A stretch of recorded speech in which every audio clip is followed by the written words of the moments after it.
News 7 Tamil, பொறுப்பும் பொது நலமும்.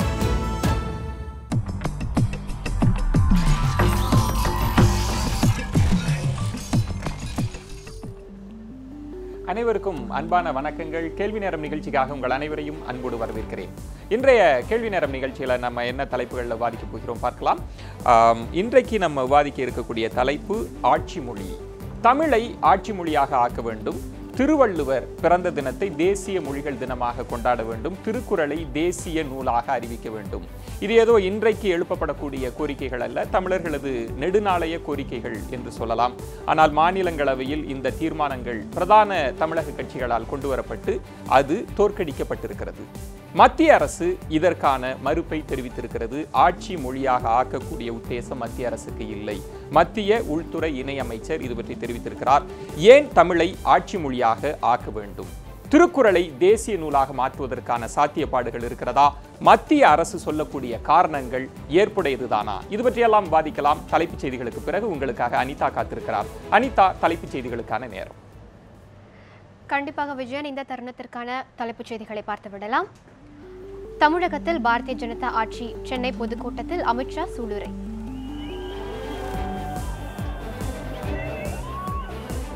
இலங்கை சிறையில் வாடும் தமிழக மீனவர்களை மீட்க நடவடிக்கை எடுக்க வேண்டும். பிரதமருக்கு முதலமைச்சர் பன்னீர்செல்வம் வலியுறுத்தல். வாக்குப்பதிவுக்கு பிந்தைய கருத்து கணிப்பு வெளியீடு. ஜார்க்கண்டில் முந்துகிறது பாரதிய ஜனதா. ஜம்மு காஷ்மீரில் தேசிய மாநாட்டு கட்சிக்கு பின்னடைவு. 25 ஆண்டுகளில் இல்லாத அளவிற்கு ஜம்மு காஷ்மீரில் 65% வாக்குப்பதிவு. ஜார்க்கண்டில் 70% வாக்குகள் பதிவு.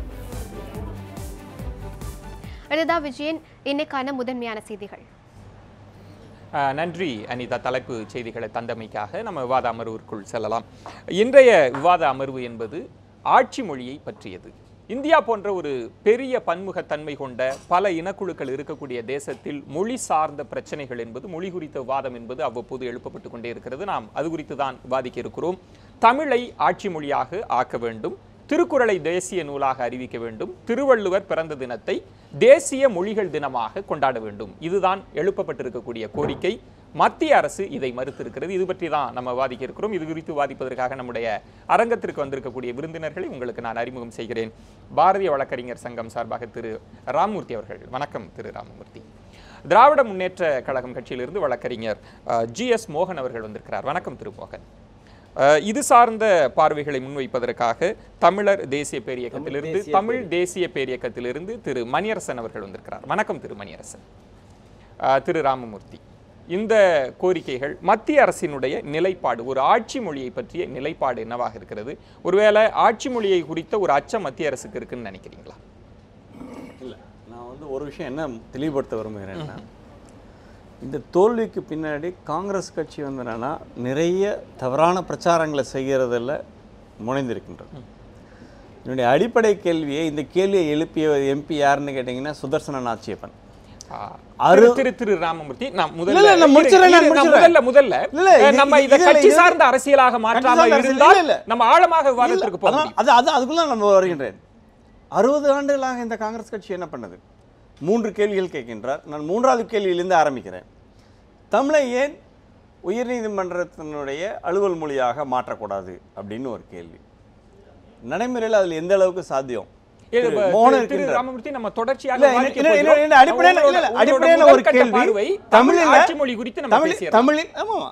தமிழில் நீதிமன்ற மொழியாக மாற்றணுங்கிற கோரிக்கை ஐயா மணியரசன் ஐயா அவங்க கட்சிக்காரங்களும் எழுப்புறாங்க, நிறைய பேர் எழுப்புறாங்க.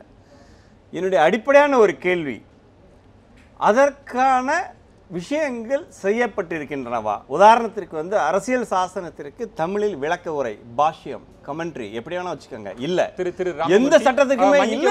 குறுக்கீடுக்கு மன்னிக்கவும், நம்ம ஆட்சி மொழி சார்ந்தும் திருக்குறள் சார்ந்தும் திருவள்ளுவர் பிறந்த தினத்தை கொண்டாடக்கூடிய விஷயம் சார்ந்தும் நம்ம நீதிமன்றங்கள்ல வழக்காடு மொழியாக நம்ம ஒவ்வொரு கட்டமாக நம்ம வாதிக்க இருக்கிறோம்.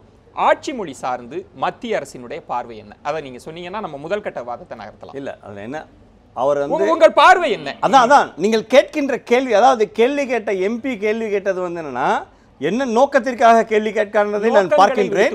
நோக்கங்களை, இது நெடுநாளைய கோரிக்கை, பார்வை மிக முக்கியமான விஷயம். நீங்கள் அஃபிஷியல் லாங்குவேஜஸ் பற்றி ஆட்சி மொழி பற்றி அலுவல் மொழி பற்றி அரசியல் சாசனத்தில் ஒரு பிரிவு இருக்கின்றது. அரசியல் சாசன பிரிவு வந்து என்னன்னா ஹிந்தி அல்லது ஆங்கிலம் அவ்வளோதான் இருக்கின்றது. ஆக தமிழை ஆட்சி மொழியாக ஆக்க வேண்டுமானால் சட்ட ரீதியாக நீங்கள் என்ன செய்யணும்னா அரசியல் சாசன தமிழ் மட்டுமல்ல 8வது ஷெட்யூல் இருக்கின்ற 22 மொழிகளிலுமே அது செய்ய முடியும்.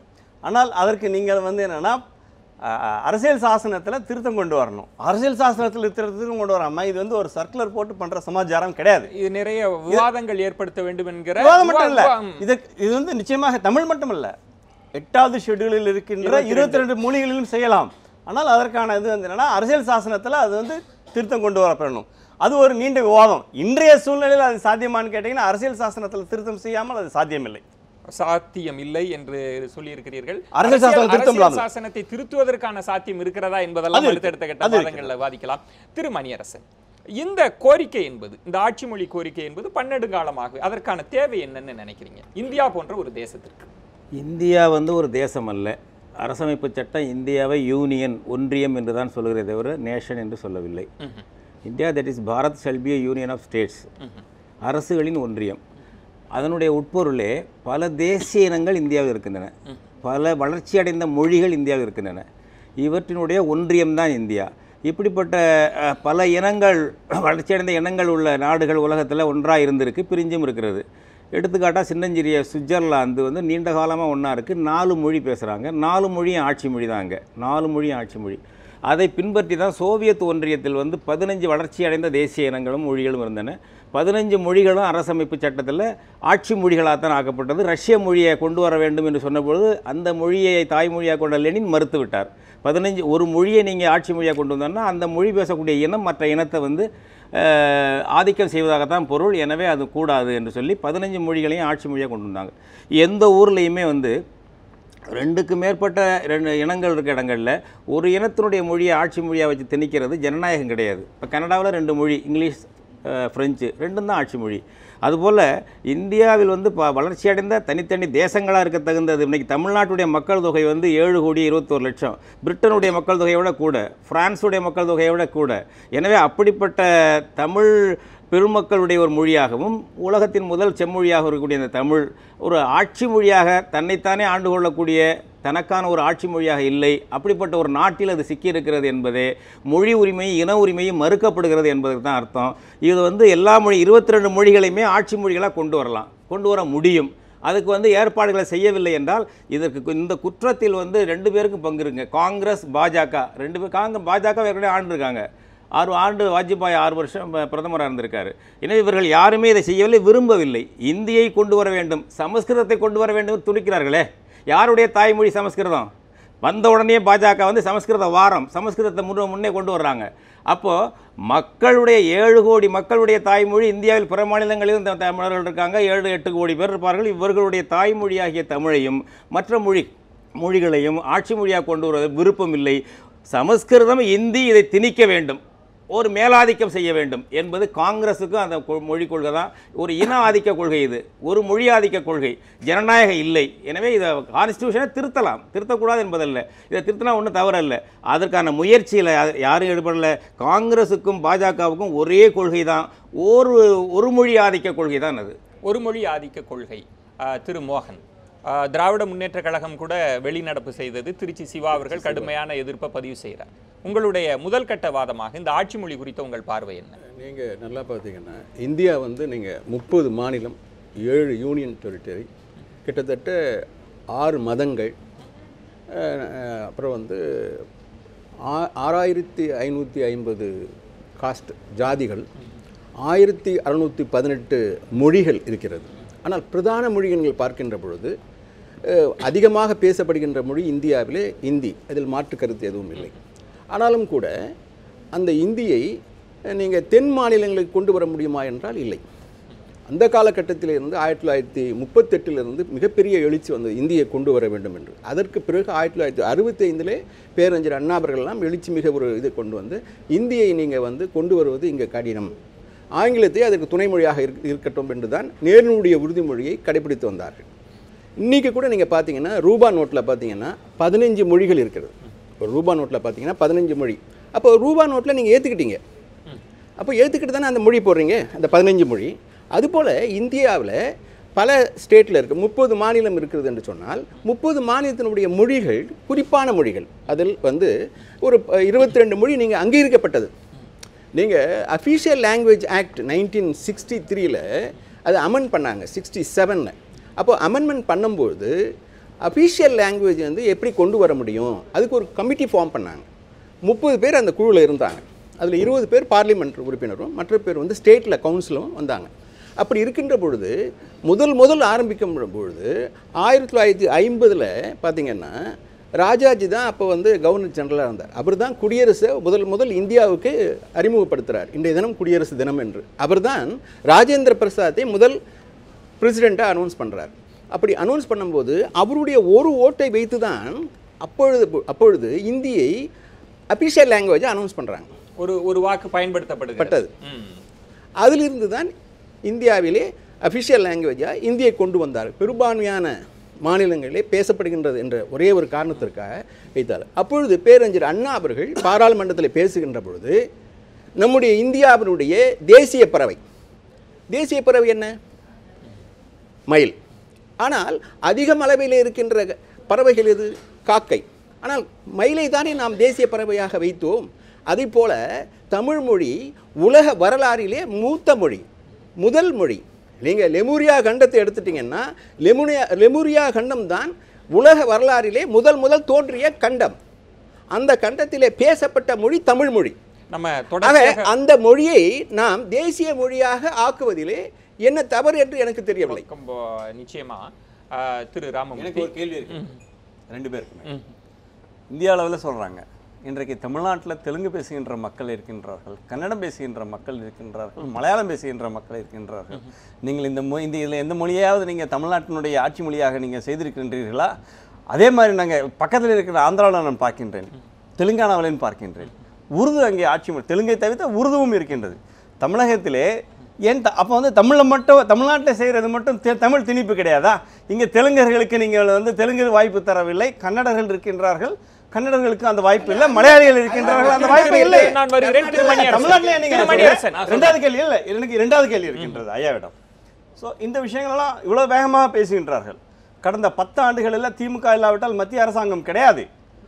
தங்களுக்கு வந்து இந்த துறைதான் வேண்டும், கப்பல் போக்குவரத்து துறை தான் வேண்டும், தொலைத்தொடர்பு துறை தான் வேண்டும் அப்படின்னு டிமாண்ட் செய்த திமுகவால் ஏன் இந்த 10 ஆண்டுகளில் அதை செய்ய முடியவில்லை? அதற்கும் சேர்த்து தான் திமுக பதில் சொன்னோம். அவருடைய பதில்ல நீங்க வந்து நாங்க வந்து செம்மொழியை ஆக்கணும், எங்களுக்கான அதுல நாங்க எவ்வளவு அழுத்தம் கொடுத்தோம். ஆனால் இந்த விவாதம் ஆட்சி மொழிக்கான தேவை அவசியம், அது நேயர்களுக்கு கொண்டு போகணும்ன்றதுனால மணியரசன் நீங்க அதற்கான பதில சொல்லலாம். வழக்கறிஞர் ராமமூர்த்தி கேட்டாரு, தெலுங்கு கொண்டு வந்தீங்களான்னு.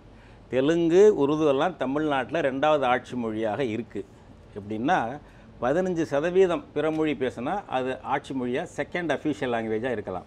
இப்போ வேலூர் மாவட்டம் என்று எடுத்துக்கிட்டாக்க உருது வந்து அங்கே ஆட்சி மொழியாக இருக்குது. தாலுகா ஆஃபீஸ்லேயே அவங்க போட்டிருப்பாங்க, உருது போட்டிருக்காங்க. இங்கே யாரும் பயன்படுத்துறதில்லை, அந்த கோரிக்கையும் இல்லை. இப்போ ராமமூர்த்தி வேணா அது ஒரு இயக்கம் கொண்டாடலாம். இல்லை கோரிக்கை இல்லை, தோழர் நான் சொல்ல கேளுங்க. இன்னைக்கு சிரிப்பு வந்து தவிர்த்து தவறாக நான் நினைக்க வேண்டாம். 15 விழுக்காடு பிறமொழி பேசினால் தமிழ்நாட்டில் அதுக்கு அரசு ஆணை இருக்கிறது, அது புதுப்பிக்கப்பட்டிருக்கிறது. அந்த மாவட்டங்களில் தெலுங்கோ கன்னடமோ உருதோ துணை ஆட்சி மொழியாக இருக்கலாம் என்று இருக்கிறது. அதை யாரும் பயன்படுத்துறதில்லை. தமிழ் மக்களாகவே எல்லாரும் கருதுகிறார்கள், அது வரவேற்கத்தக்கது. அப்படி கேட்டால் இப்போ நீங்கள் வேலூர் மாவட்டத்தில் உருதுவில் பெட்டிஷன் கொடுக்கலாம், தான் இருக்குது, இன்றைக்கி இருக்குது. எனவே தோழர் ராமமூர்த்தி வந்து இருப்பதை வந்து மறுத்து விட்டு பேசக்கூடாது, அல்லது அதை பற்றி பொருட்படுத்தாமல் பேசக்கூடாது. அடுத்து இங்கே யாரும் அந்த கோரிக்கையை வைக்கலை, தெலுங்கை ஆட்சி மொழியாக கொண்டு வாங்கணும். ஒரு காலம் அது பெரிய கோரிக்கையாக வந்துச்சுன்னா எல்லாத்துக்குமே கொண்டு வாங்கினாக்க அது பரிசீலித்து மக்கள் தொகை விகிதம் என்ன என்பதை வைத்து செய்யலாம். ஆனால் ஒரு தமிழர் தாயகம், நீண்ட நெடுங்காலமாக 1000 ஆண்டுகளாக தமிழர் தாயகம் இது. இந்த தமிழர் தாயகத்தில் தமிழ் பேசக்கூடிய மக்கள் இந்தியாவில் சேர்த்து வச்சுருக்கீங்க, இந்த மொழியை கொண்டுட்டு வாங்கன்னு கேட்கும்போது அப்போ இந்தியாவின் இந்தி மொழி இந்தி மொழியுடைய தாயகமா? தமிழ் மொழி, குமரிமுனையிலிருந்து கும்மிடிப்பூண்டி வரை தமிழ் மொழி பேசுகிறாங்க, அதுபோல் குமரிமுனையிலிருந்து காஷ்மீர் வரலாம் இந்தி பேசுகிறாங்களா? இதை இந்தியாவோடு போய் இந்தியோடு ஒப்பிட்டு பேசுகிறார் என்றால் எந்த அளவுக்கு தமிழுக்கு துரோகம் செய்கிறார்கள் என்பதைத்தான் நாம் புரிந்து கொள்ள வேண்டும். இந்தியாவுடைய நிலைமை வேறு, தமிழ் மாநிலம் வேறு. விவாதம் நான் உங்களுடைய பதிலை நான் எடுத்துக்கிறேன். ஒரு சிறிய விளம்பர இடைவேளைக்கு பிறகு